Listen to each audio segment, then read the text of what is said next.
行前一步彩虹，错过相拥，时间起初有微风，起初藏着心动，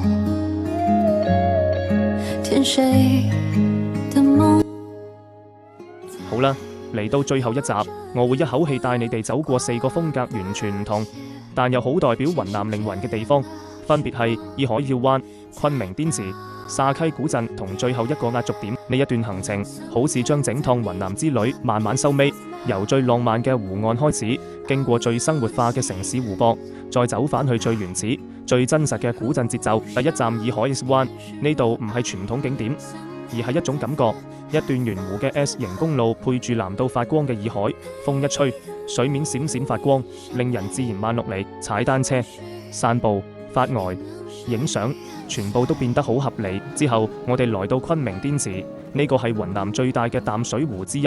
滇池唔浪漫但好真實，湖邊有當地人晨運，有家庭散步，有遊客吹風，城市同自然無縫連埋一齊，你會見到雲南最生活化嘅一面。再嚟就係沙溪古鎮，一個喺茶馬古道上保存得最好嘅古鎮，比麗江、大理更安靜、更原汁原味。石板路、老房子，慢慢行嘅人，時間好似行慢咗。行喺沙溪，你會開始留意陽光點樣落喺屋簷，風點樣吹過巷子。呢4個地方唔係追求刺激，而係一步一步帶你走入雲南嘅節奏，由風景到生活，由熱鬧到寧靜。作為整趟旅程嘅最後一集，剛剛好。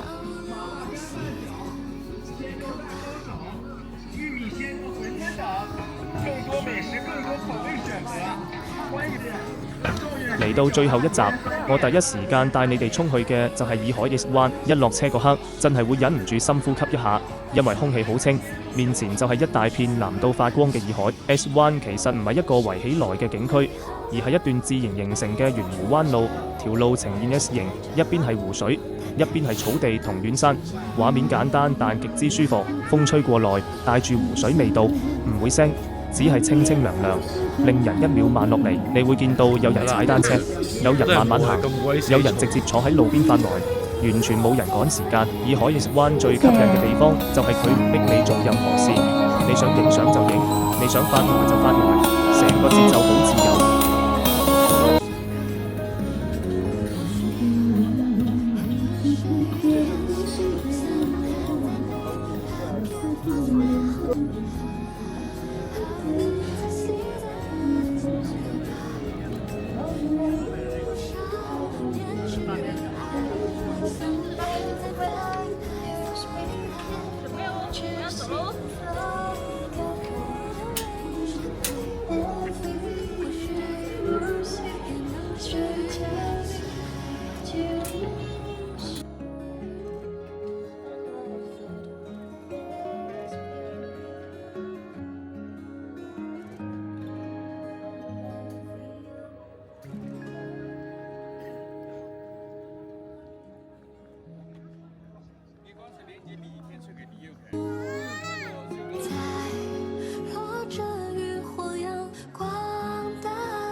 如果你問我洱海 S 灣點樣玩，其實答案就係慢慢玩。呢度冇固定路線，最啱就係沿住湖邊行，行到邊靚就停低影相。早上嚟光線柔和，湖水偏藍，畫面好乾淨。黃昏嚟天空會慢慢變橙粉色，湖面反光好夢幻。拍照方面唔使太複雜，企喺 S 型灣位影背影已經好有感覺。建議着淺色或者白色衫，畫面會更加清新。記得防曬，洱海太陽唔溫柔，最重要唔好衝出馬路影相，安全第一。洱海 S 灣值得嚟，唔係因為佢有幾多設施，而係因為佢俾到你一種真正嘅慢生活體驗。你會發現原來乜都唔做都可以好舒服。作為雲南行程嘅其中一站，呢度好適合作為調節節奏嘅地方，幫你由趕行程慢慢過渡到享受旅程。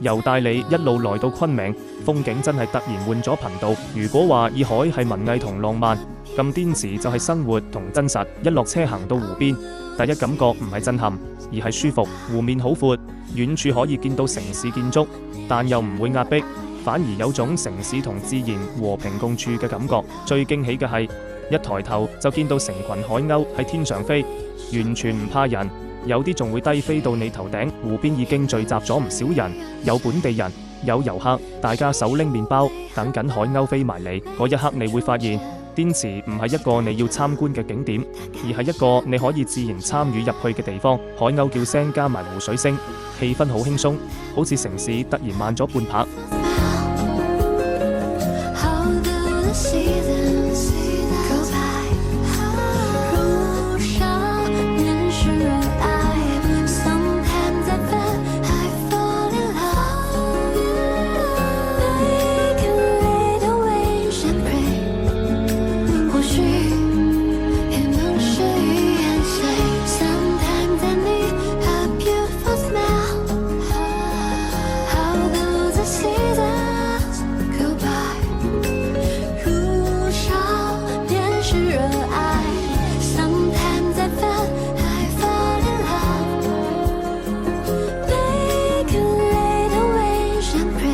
好多人第一次嚟滇池都會問一個問題，就係呢啲海鷗究竟由邊度嚟？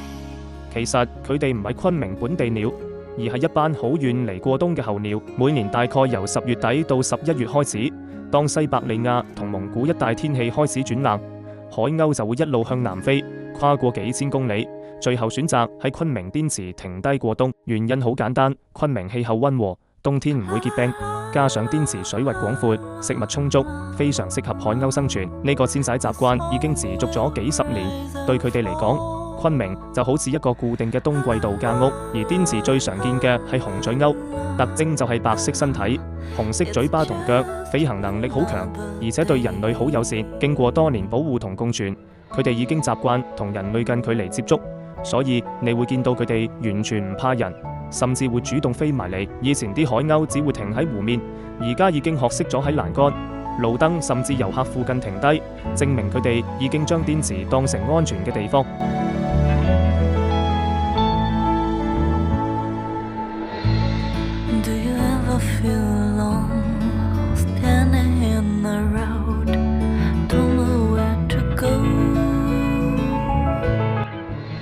一般嚟講，每年11月到來年3月係滇池海鷗數量最多嘅時候，尤其係12月同1月，成群飛起嘅畫面真係好壯觀。到咗3月底4月初，天氣開始回暖，海鷗就會陸續飛返北方繁殖。所以如果你專登為咗睇同餵海鷗，記得一定要冬天嚟。近年昆明亦都有規定，提醒遊客唔好亂餵食物，最好用麵包或者指定飼料，目的就係保護海鷗健康，保持呢段人與自然嘅美好關係。所以當你企喺滇池湖邊，見到海鷗低飛搶食圍住你轉，其實唔單止係一個有趣畫面，而係一段跨越幾千公里、持續幾十年嘅遷徙故事。你能遇到佢哋，本身就已經係一種幸運。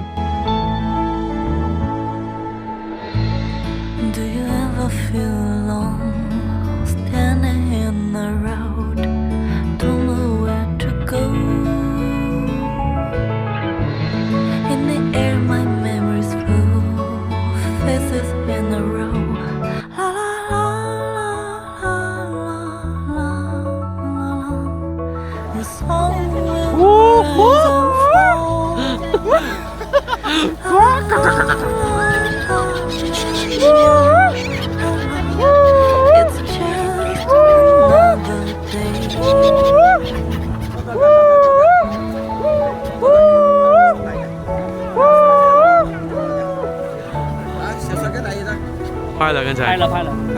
嗯。嚟啊！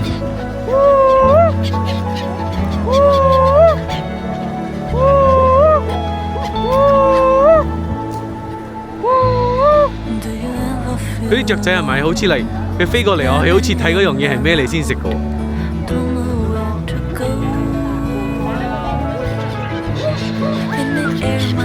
你睇我覺得你靜啊！我諗住佢識埋我添。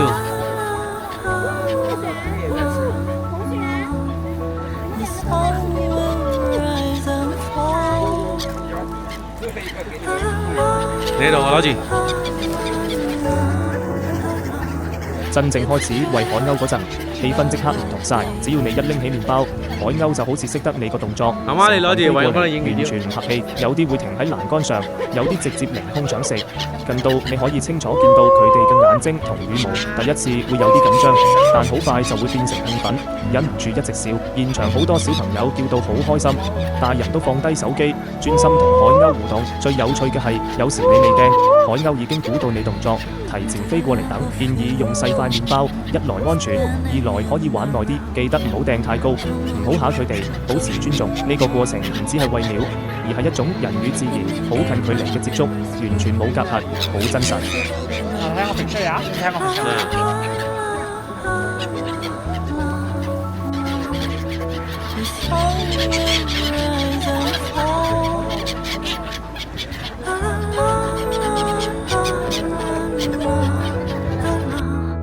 It's just another day.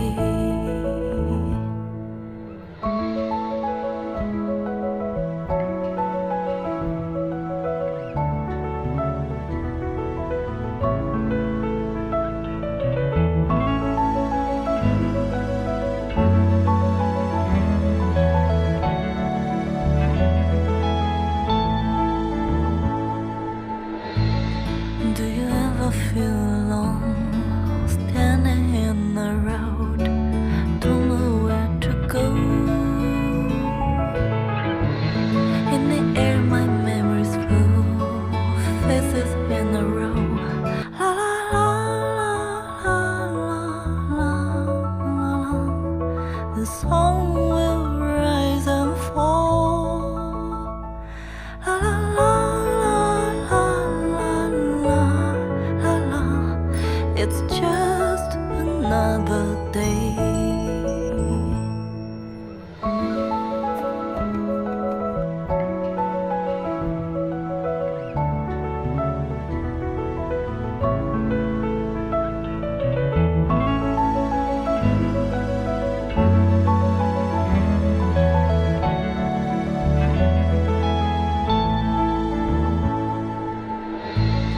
Do you ever feel alone, standing in the road, don't know where to go?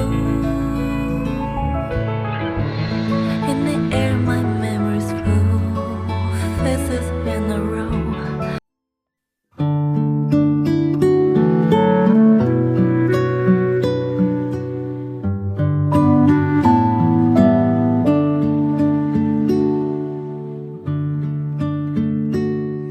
星星当空，大把寄送，寄送慢慢。第一次踏入沙溪古鎮，我腦入面第一個彈出嚟嘅畫面，就係去有風的地方入面嗰種慢到連風聲都聽得清楚嘅感覺。其實你未必一定要追過呢套劇，但一入到沙溪，你就會明白點解導演會揀呢度。成個古鎮冇大喇叭，冇拉客聲，冇商業音樂，只有石板路、老房子同偶爾行過嘅當地人。行喺街上，你會發現自己唔自覺放慢腳步，連講嘢都會細聲啲，好似驚嘈醒呢個地方。劇入面許紅豆嚟到有風小院，想逃離城市，其實現實嘅沙溪都俾到同一感覺。呢度唔會逼你打卡，反而會慢慢拉你入去，讓你坐低望下天，吹下風，乜都唔做。它高高，牛肚搖搖，我的寶寶快睡覺。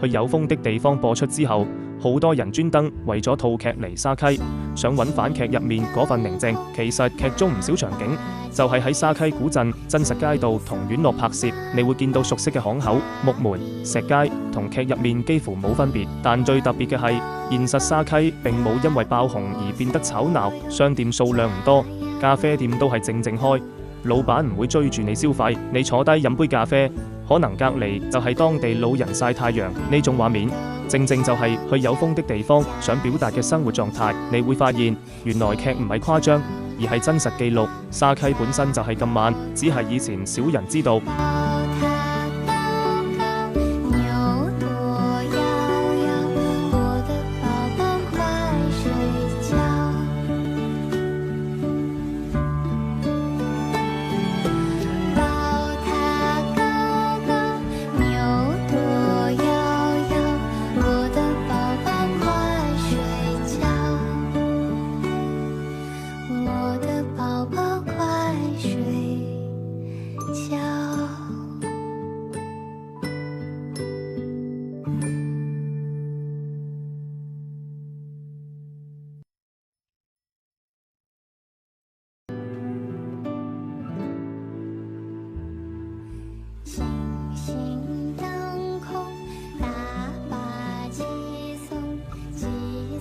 沙溪值得嚟，唔係因為佢有幾多景點，而係因為佢俾到你一個理由停低。作為茶馬古道上重要一站，沙溪以前係商人來往嘅地方，而家就變成現代人休息嘅地方。你可以喺古戲台附近坐一陣，睇陽光點樣慢慢移，可以隨便行入一條小巷，聽到屋內有人煮飯嘅聲音。呢啲細節喺其他熱門古鎮已經好難遇到。如果你睇過去有風的地方，沙溪會幫你將畫面變成現實。如果你未睇過，嚟完之後你可能會想返去追劇。沙溪唔會用震撼留住你，而係用安靜慢慢留喺你心入面，成為你雲南之旅最溫柔嘅一站。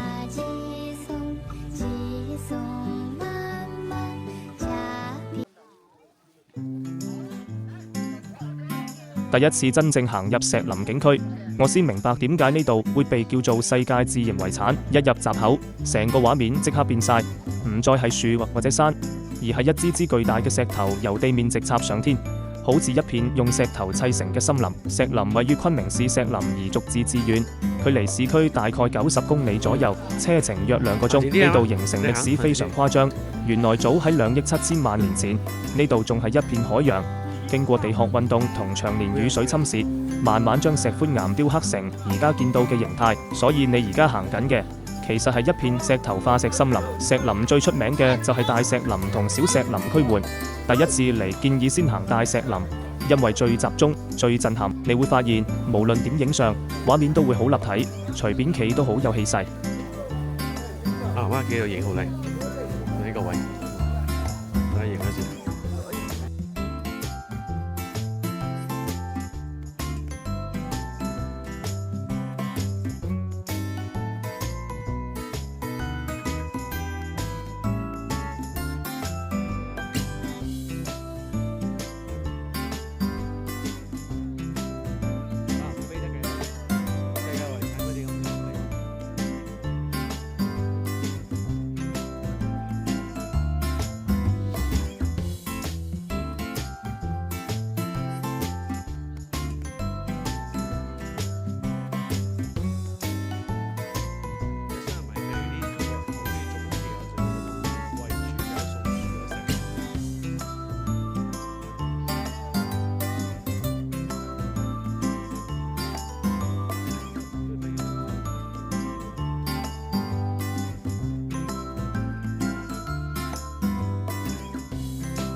石林唔單止得石頭，其實背後有好深嘅民族文化。呢度係彝族薩尼人世代居住嘅地方，而最出名嘅故事就係阿斯瑪傳說。相傳阿斯瑪係一位勇敢又美麗嘅彝族女子，為咗追求自由愛情，反抗強權，最後化成石頭，永遠守護住石林。你行到景區入面，會見到一塊被稱為阿斯瑪石嘅石峰，形狀真係好似一個少女企喺度。當地人對呢個傳說非常尊重，每年都會有相關歌舞同節慶活動。行石林嘅時候，如果你唔只係影相，而係一路聽導遊講故事，你會發現石林突然變得有溫度，唔再只係冷冰冰嘅石頭，而係有情緒、有靈魂嘅地方。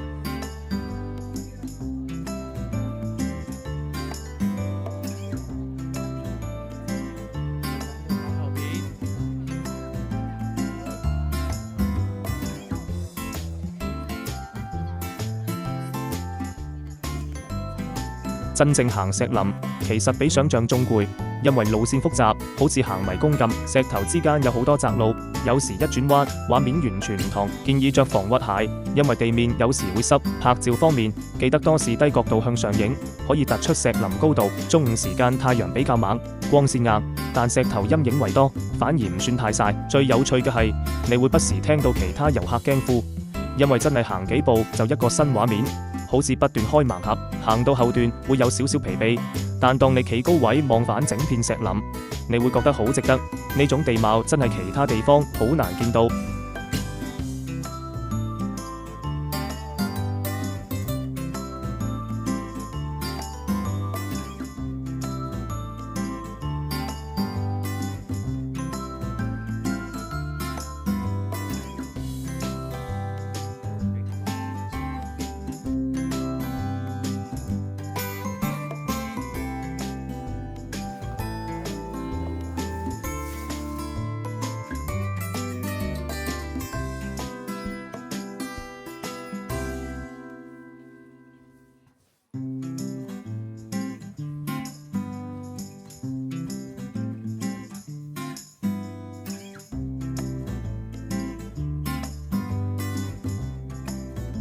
講到幾時嚟石林最好，其實4季都適合，但我最推薦春秋2季，天氣唔熱唔凍，行得舒服。夏天會比較多人同熱，冬天就偏涼，但勝在人少。建議預留最少3到4個鐘慢慢行，唔好趕。可以考慮請導遊或者租語音講解，否則會錯過好多故事。至於值唔值得嚟，我會話，如果你第一次嚟雲南，石林一定值得放入行程，因為佢代表咗雲南最原始、最震撼嘅自然力量。你行完會發現，人喺大自然面前真係好渺小，而呢種感覺，正正就係旅行最難得嘅收穫。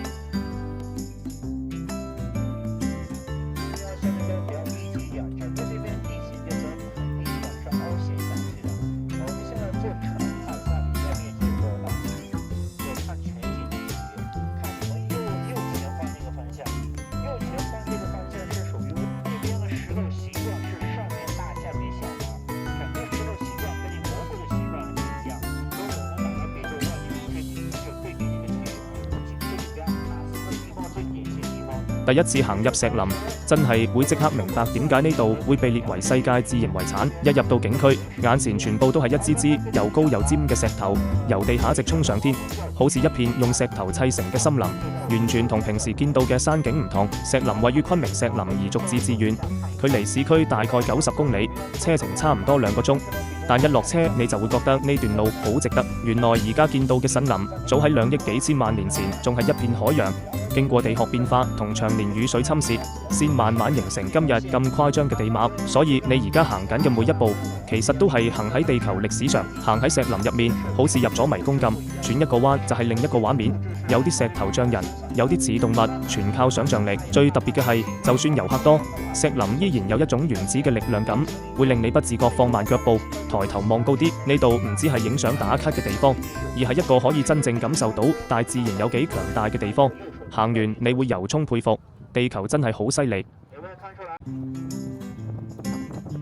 而現在我們所處的這個區域叫顧少山景區，處於整個景區海拔相對說比較高的一個點啊。那邊很正，我們在前面下車，下了車之後自己找個位置拍個照，我們等一會兒後邊這波。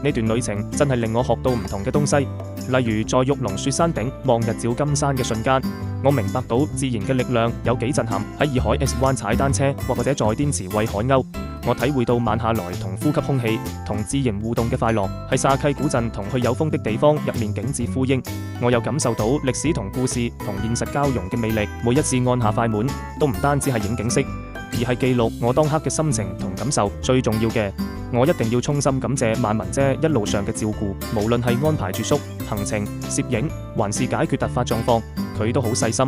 好專業，令我哋可以專心享受旅程，而唔使為瑣碎嘢擔心。每一次行程順利，每一次景點入場順暢，背後都有佢嘅安排同心思。冇佢，呢次旅程絕對唔會咁順利、咁完整。總括嚟講，呢次雲南之旅係一次難忘嘅經歷，唔只係睇景點，更係一次心靈嘅放鬆同生活方式嘅體驗。風景、文化、歷史、自然同人文交織，令我一路行一路感受，一路學一路驚喜。呢段旅程結束，但記憶同感動會長留心入面，好似每個山水、每個小巷、每個笑容都喺腦海播放，提醒我旅行最寶貴嘅係點樣用心感受身邊嘅一切，而唔單止係去咗幾多地方。